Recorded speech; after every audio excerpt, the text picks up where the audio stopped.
ముఖ్యమంత్రి రేవంత్ రెడ్డి ప్రవేశపెట్టిన నివేదిక సమగ్ర ఇంటింటి కుల సర్వే ఎన్నో ఒడిదుడుకులు ఎదుర్కొంటూ ఈ కార్యక్రమం కొనసాగిందని మంత్రి పొన్నం ప్రభాకర్ శాసనసభలో తెలిపారు. బలహీన వర్గాలకు మేమెంతో మాకంత ఉండాలని సమాచారం, కులాల లెక్కలు లేక దాని ప్రకారమే ప్రభుత్వ పథకాలు వచ్చేవి. బలహీన వర్గాలపై స్పష్టంగా మా విధానం చెప్పడం జరిగిందని అన్నారు. ఇచ్చిన మాటకు మా ప్రభుత్వం కట్టుబడి ఉందని అన్నారు. 1,00,000 మంది ప్రభుత్వ ఉద్యోగులతో ఈ సర్వే చేసి సమాచారాన్ని సేకరించామని అన్నారు.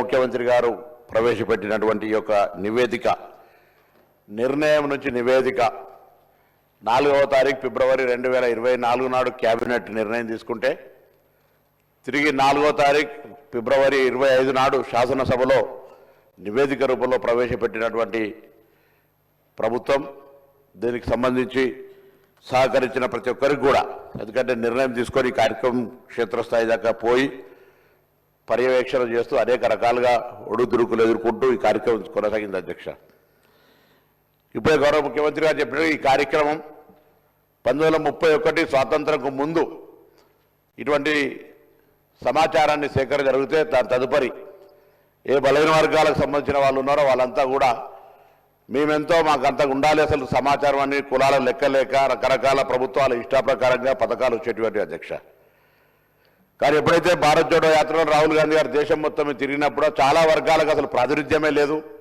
చాలా వర్గాలకు సంబంధించినటువంటి అవకాశాలు రావాలంటే ఎవరెంతో వారికి అంత తెలవాలి, వారికి అంత రావాల్సిందే అనేటువంటి నినాదం ఇచ్చి ఎన్నికల్లో చెప్పడం జరిగింది. అధ్యక్ష, మేము కూడా తెలంగాణ ప్రదేశ్ కాంగ్రెస్ తరఫున manifesto committee chairman Sridhar Babu గారి నాయకత్వంలో ఆ రోజు కామారెడ్డి డిక్లరేషన్ కమిటీ, బీసీ డిక్లరేషన్కి సంబంధించి చైర్మన్గా ఉండి మేము బలహీన వర్గాలకు సంబంధించి స్పష్టంగా మేనిఫెస్టో, జనరల్ మేనిఫెస్టోతో పాటుగా మా మేనిఫెస్టోలో పెట్టడం జరిగింది.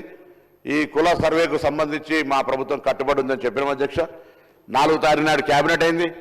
16 నాడు ఇదే సభలో అందరి గౌరవ సభ్యుల సహకారంతో ఈ యొక్క తీర్మానం చేసుకొని పార్లమెంట్ ఎన్నికల తర్వాత ప్రత్యేకమైనటువంటి కార్యక్రమాల ద్వారా ప్లానింగ్ డిపార్ట్మెంట్, తెలంగాణకు సంబంధించినటువంటి ప్లానింగ్ డిపార్ట్మెంట్ చీఫ్ సెక్రటరీ గారి ఆధ్వర్యంలో, సందీప్ సుల్తాన్ గారి ఆధ్వర్యంలో ఈ యొక్క కార్యక్రమాన్ని 1,00,000 పైన ప్రభుత్వ ఉద్యోగులను, బయటి వాళ్ళనో లేకపోతే ఇంకోవరికి సంబంధించిన సమాచారం కాక ఇది ఒక ప్రభుత్వ ఉద్యోగులను వాడుకొని సమాచారాన్ని సేకరించిన. అధ్యక్ష, నేను ఈ యొక్క సభలో ఇక్కడ ఉన్నటువంటి ఇంతకుముందు గౌరవ ముఖ్యమంత్రి గారు కోరినట్టుగా పెద్దలందరినీ కోరుతా ఉన్నా. 1931 నుంచి సమాచారం లేదు, ఇలా సమాచారం వచ్చింది. సమాచారానికి సంబంధించి ఇంకా ఏదైనా సరి చేయాల్సిన అవసరం ఉంటే, ఇంకా ముందుకు పోవడానికి బలహీన వర్గాలకు సంబంధించిన న్యాయం చేయాలనుకుంటే దయచేసి సలహాలు, సూచనలు చెప్పండి. తెలంగాణ ప్రభుత్వ బలహీన వర్గాల శాఖ మంత్రిగా ప్రభుత్వం సంబంధించి వాటన్నిటినీ బలహీన వర్గాల సంక్షేమం కొరకు తీసుకొని పోతాం. దయచేసి దీన్ని కూడా ప్రతిదీ రాజకీయం చేసినట్టుగా బలహీన వర్గాల ఆకాంక్ష ఇది.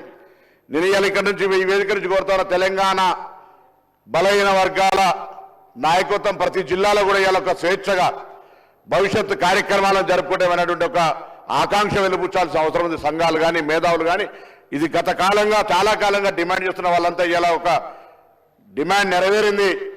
సభలో చట్టబద్ధత ద్వారా లేకపోతే ఆ తీర్మానం చేసినా కూడా అడిగినారు ఏం చట్టబద్ధత ఉంది. ఇలా కార్యక్రమం నిర్వహించుకొని ముందుకు వచ్చిన సందర్భంగా మేము ఒకటే అడుగుతాను, అందరూ కూడా దయచేసి ఈ యొక్క జనాభా వచ్చినటువంటి సమాచారాన్ని తీసుకొని భవిష్యత్తులో ఆయా వర్గాలకు ఎటువంటి న్యాయం చేయాలి, ఏం జరగాలనుకో ముందుకు తీసుకొని పోదాం. యావరేజ్లో మనం తక్కువ ఉండి ఇలా 20 లక్షల జనాభా పెరిగింది. ఇంకా రాను తరుగుతున్న కొద్ది ఇంకా తక్కువైనటువంటి పరిస్థితి. కుటుంబ నియంత్రణలో అవేర్నెస్ దక్షిణ భారతదేశంలో ఉన్నటువంటి విధానాల వల్ల ప్రక్రియ జరుగుతుంది. అధ్యక్ష, తప్పకుండా ఇలా తప్పుడు లెక్క చెప్పే అవసరమే లేదు. ఇంత చిత్తశుద్ధిగా దాదాపు 160 కోట్ల రూపాయలు ఖర్చు పెట్టి 1,00,000 మంది ఉద్యోగులను ఉపయోగించుకొని మొత్తం ప్రభుత్వం 100% ఒక సచ్చీలతతోటి మంచి మనసుతోటి కాంగ్రెస్ పార్టీ విధానాన్ని తీసుకొని పోయింది. అధ్యక్ష, నేను మళ్ళీ కోరుతా ఉన్నా, ఏదైనా అంశం ఉంటే తప్పకుండా మంచి సలహా ఇవ్వండి.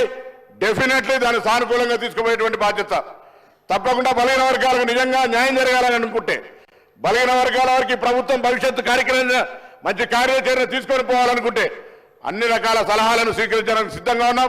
దయచేసి అందరినీ కూడా గౌరవ సభ్యులందరినీ హృదయపూర్వకంగా కోరుతా ఉన్నా. దీన్ని కూడా రాజకీయం చేసి నేను పొద్దున కూడా మాట్లాడుతుంటే, దయచేసి ఇది ఒక సున్నితమైన అంశం. చాలా కాలంగా ఆవేదనతోటి ఎంతో మంది మేధావులు, ఎంతో మంది ఉద్యమకారులు, విద్యార్థి నాయకులు ఈ అంశం గురించి ఉద్యమిస్తే ఇలా రాహుల్ గాంధీ గారి ఆలోచనకు అనుగుణంగా ఈ ముఖ్యమంత్రి రేవంత్ రెడ్డి గారు మిగతా అందరూ కూడా కలిసి ఎవరెంతో వారికంతా అనేది తెలవాల్సిందే. దాని కొరకు ఎటువంటి బేషిజం లేదు అనే ఆలోచనతోటి ఇవాళ ఈ కార్యక్రమం తీసుకోబడ్డది అధ్యక్ష.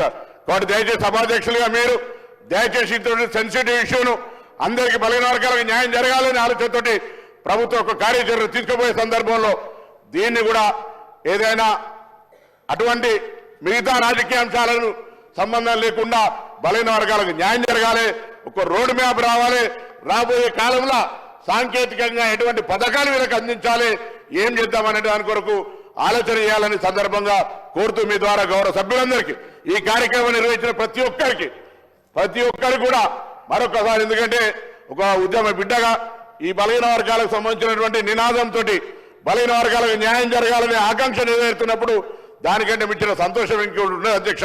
ఇవాళ తెలంగాణ వ్యాప్తంగా ఈ వేదిక ద్వారా, శాసనసభ వేదిక ద్వారా బలహీన వర్గాలందరూ కూడా ఇదొక మన మార్పుకు శ్రీకారం చుడుతున్న రోజుగా భావించుకొని అందరూ ఉత్సాహంగా కార్యక్రమాల లోపల ఉండాలని కోరుకుంటా ఉన్నాం.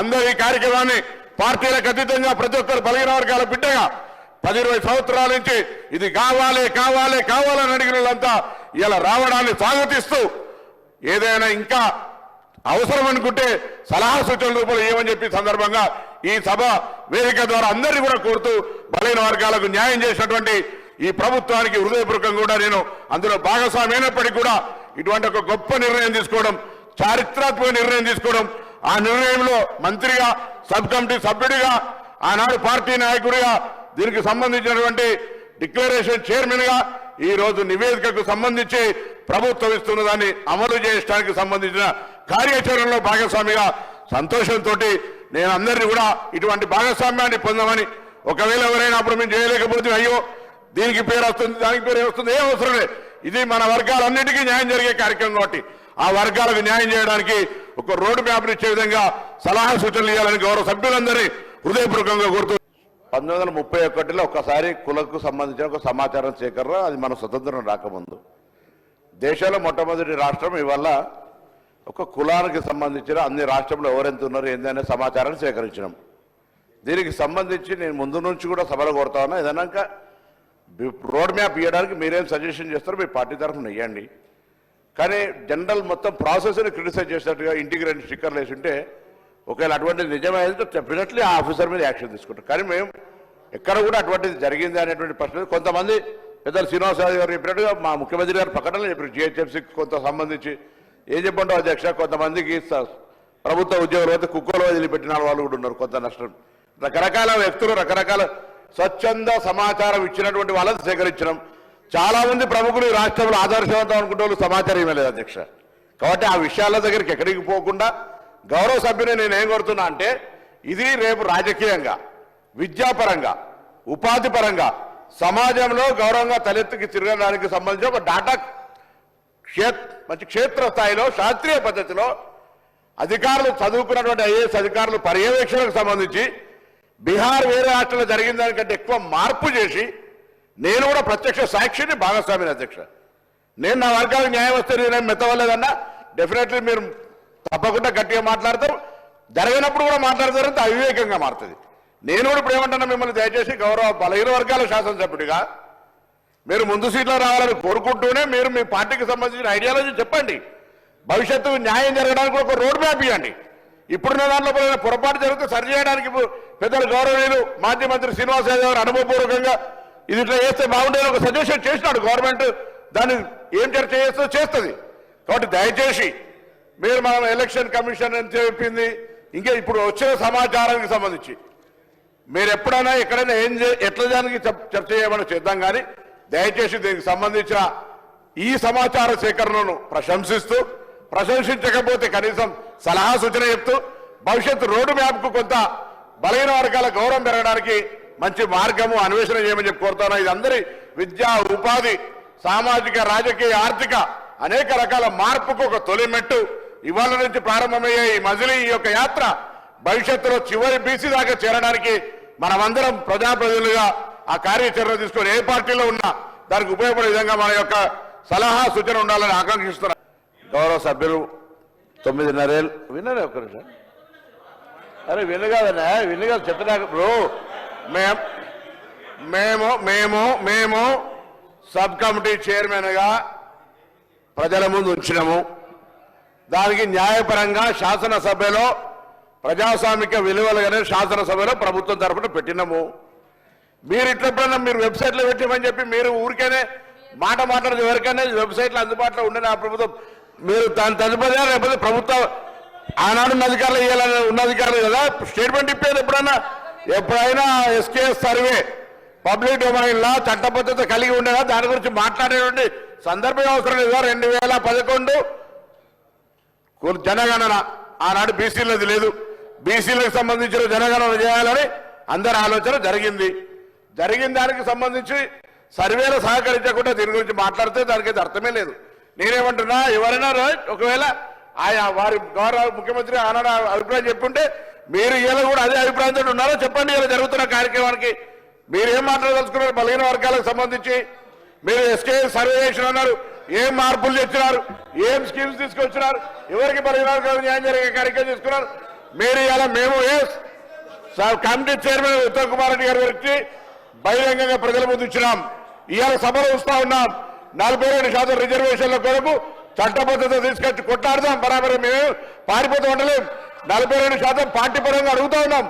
ఇక్కడ కూడా న్యాయబద్ధంగా చట్టబద్ధంగా పెట్టాలనే ఆలోచనతోనే ఉన్నాం కదా. ఇలా మేము ఎరగ పోదలేం కదా. మార్గదర్శకత రోడ్ మ్యాప్ ఇవ్వని అడుగుతుంటే రాజకీయం చేయడానికి ఉపయోగించుకుంటే వెళ్ళాము. ఎట్లీస్ట్ బీసీలో ఇష్యూ కట్టినప్పటికీ రాజకీయం పక్కన పెట్టి చారిత్రాత్మకంగా వచ్చినటువంటి సర్వే మార్గదర్శకత్వాన్ని చూపెట్టండి.